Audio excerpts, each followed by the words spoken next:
Assalamualaikum warahmatullahi wabarakatuh. Kita bertemu lagi di pembelajaran kimia. Bagaimana kabar kalian hari ini? Semoga sehat dan selalu bahagia ya. Hari ini kita bertemu lagi di pembelajaran PJJ. Pesan saya tetap jaga kesehatan dan perketat pelaksanaan protokol kesehatan agar kita bisa segera bertemu kembali melalui PTM. Hari ini kita akan melanjutkan pembelajaran kimia pada pertemuan sebelumnya mengenai reaksi redoks. Khususnya reaksi redoks berdasarkan konsep bilangan oksidasi. Sebelumnya, mari kita ulas sedikit mengenai pembelajaran kita minggu lalu, yaitu mengenai konsep redoks berdasarkan kenaikan dan penurunan bilangan oksidasi. Berdasarkan konsep ini, yang dimaksud dengan oksidasi adalah reaksi yang melibatkan kenaikan biloks, sedangkan reduksi adalah reaksi yang melibatkan penurunan biloks. Perhatikan contoh berikut. Fe2O3 ditambah 3CO menjadi 2Fe ditambah 3CO2. Ini merupakan reaksi redoks. Angka-angka yang ada di bawah ini kita sebut sebagai biloks. Biloks adalah bilangan oksidasi, yaitu muatan yang diemban oleh atom di dalam molekulnya. Nah, angka-angka inilah yang nanti kita tentukan melalui aturan penentuan biloks. Jika kita lihat di sini, Fe mengalami penurunan biloks dari positif 3 menjadi 0. Inilah reaksi reduksi. Sedangkan C mengalami kenaikan biloks dari positif 2 menjadi positif 4. Inilah yang kita sebut reaksi oksidasi. Jadi, kesimpulannya, oksidasi adalah kenaikan biloks, sedangkan reduksi adalah penurunan biloks. Selain itu, dalam reaksi redoks, kita juga mengenal istilah oksidator dan reduktor. Hati-hati ya, oksidator beda dengan oksidasi. Oksidator adalah zat yang mengalami reduksi dan membuat zat lain mengalami oksidasi. Sedangkan reduktor adalah zat yang mengalami oksidasi dan membuat zat lain mengalami reduksi. Jadi intinya, oksidator adalah zat yang mengalami reduksi. Sedangkan reduktor adalah zat yang mengalami oksidasi. Pada persamaan ini, Fe2O3 mengalami reduksi. Berarti Fe2O3 adalah oksidator. CO mengalami oksidasi. Berarti CO adalah reduktor. Senyawa yang ada di sebelah kanan panah kita sebut hasil. Fe adalah hasil reduksi, sedangkan CO2 adalah hasil oksidasi. Pada pertemuan sebelumnya, kita juga telah mempelajari mengenai aturan-aturan dalam menentukan bilangan oksidasi. Aturan-aturan tersebut secara singkat dapat kita lihat pada tabel berikut. Yang pertama, biloks unsur bebas adalah 0. Ciri dari unsur bebas adalah hanya terdiri dari satu jenis atom saja. Misalkan Fe. Hanya ada satu jenis, yaitu Fe. O2 hanya O. S8, walaupun jumlahnya 8, kan hanya S. Nah, ini kita sebut sebagai unsur bebas. Jika hanya ada satu jenis unsur, kita sebut unsur bebas. Unsur bebas, biloksnya 0. Kemudian yang kedua adalah senyawa netral. Jika ada lebih dari satu jenis unsur, kita sebut senyawa. Dan jika tidak ada positif negatifnya, artinya netral. Pada senyawa netral, jumlah biloks seluruh atomnya adalah 0. Contoh dari senyawa netral adalah H2O, NaCl, KMNO4, dan lain-lain. Pada H2O misalnya, terdapat dua jenis atom, yaitu H dan O. Maka H2O di sini adalah senyawa. Dalam senyawa netral, berlaku jumlah biloks seluruh atomnya adalah 0. Sehingga pada H2O, 2 kali atom H ditambah 1 kali atom O sama dengan 0. Yang ketiga ada ion. Jumlah biloks seluruh atomnya sama dengan muatannya. Ciri dari ion adalah adanya muatan positif dan negatif di pojok atas rumus senyawanya. Contohnya F-, NH4+, dan SO4 2-. Di sini F memiliki biloks -1 sesuai muatannya. Kemudian NH4. Karena ada dua jenis atom yaitu N dan H, maka berlaku jumlah seluruh atomnya sama dengan muatannya. Jadi di sini 1 biloks N ditambah 4 kali piloks H sama dengan muatannya, yaitu positif 1. Selanjutnya adalah aturan mengenai penentuan piloks atom dalam senyawa. Untuk menentukan piloks atom di dalam senyawa ada urutan prioritasnya. Yang pertama, tentukan atom-atom berpiloks tetap terlebih dahulu, yaitu golongan 1A seperti Li, Na, K, Rp, dan Cs piloksnya positif 1. Golongan 2A, Be, Mg, Ca, Sr, dan Ba piloksnya adalah plus 2. Al piloksnya plus 3 dan F adalah min 1.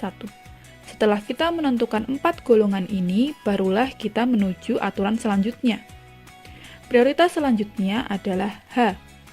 Piloks H adalah positif 1, kecuali pada senyawa hidrida. Setelah H, kita tentukan O. Piloks O adalah minus 2, kecuali pada peroksida dan superoksida. Jika atom-atom ini sudah ditentukan, barulah atom lainnya ditentukan melalui perhitungan senyawa. Contoh untuk piloks atom lainnya misalkan pada atom golongan 7A, seperti Cl, Br, dan I umumnya memiliki minus 1 pada senyawa binernya.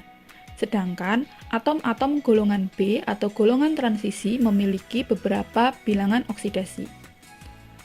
Untuk mempermudah pemahaman kita mengenai aturan ini, mari kita perhatikan contoh penentuan piloks pada senyawa KMNO4 berikut.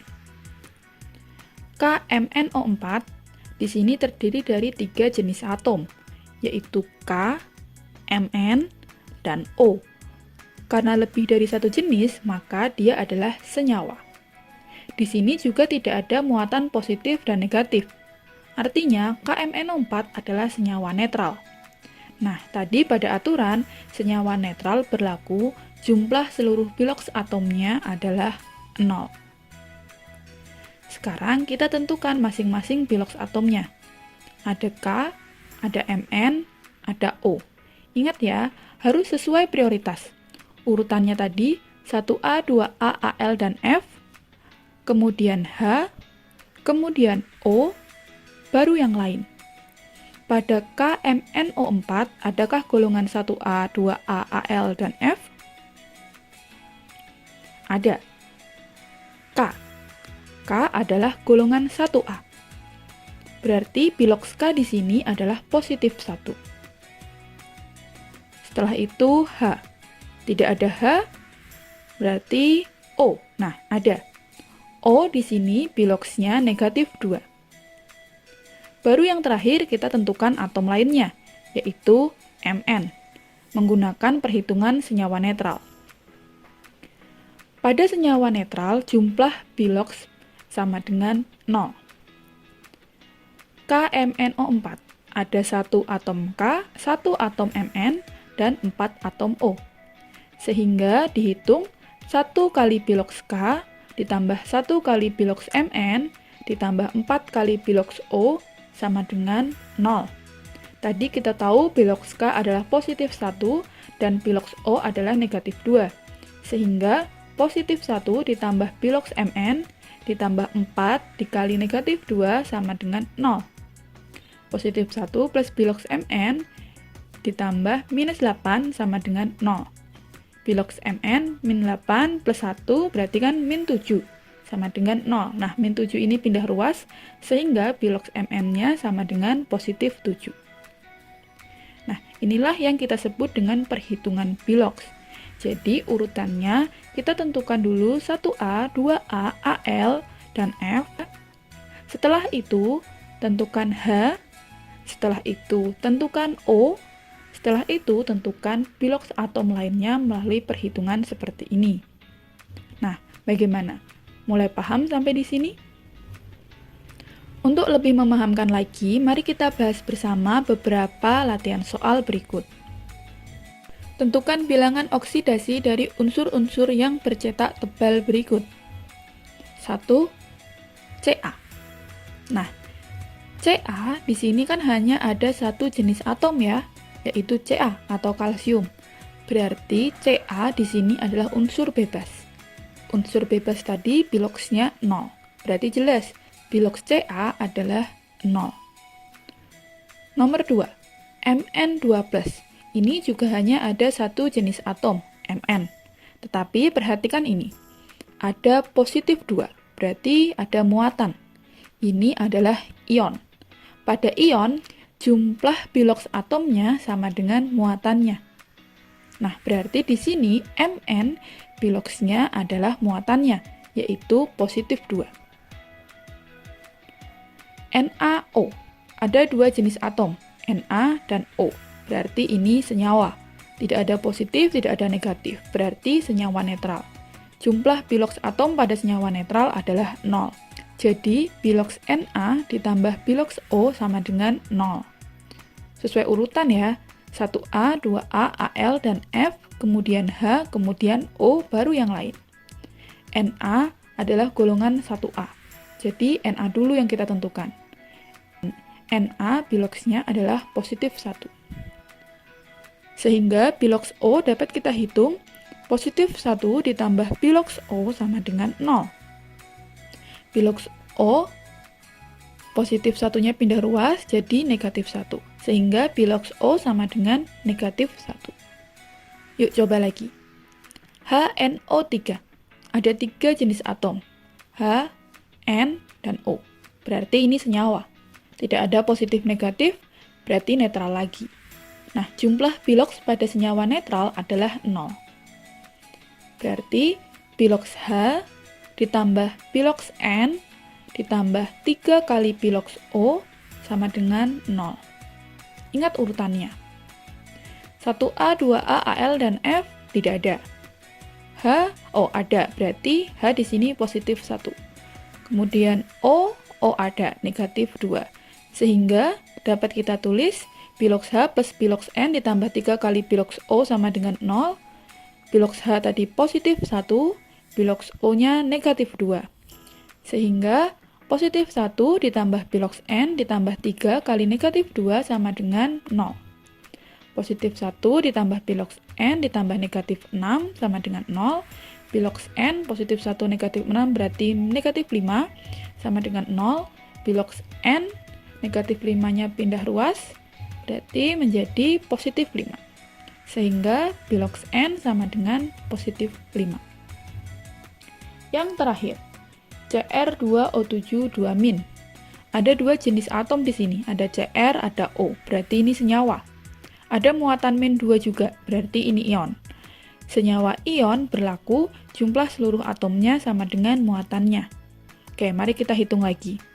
Di sini 2 kali biloks Cr ditambah 7 dikali biloks O sama dengan -2.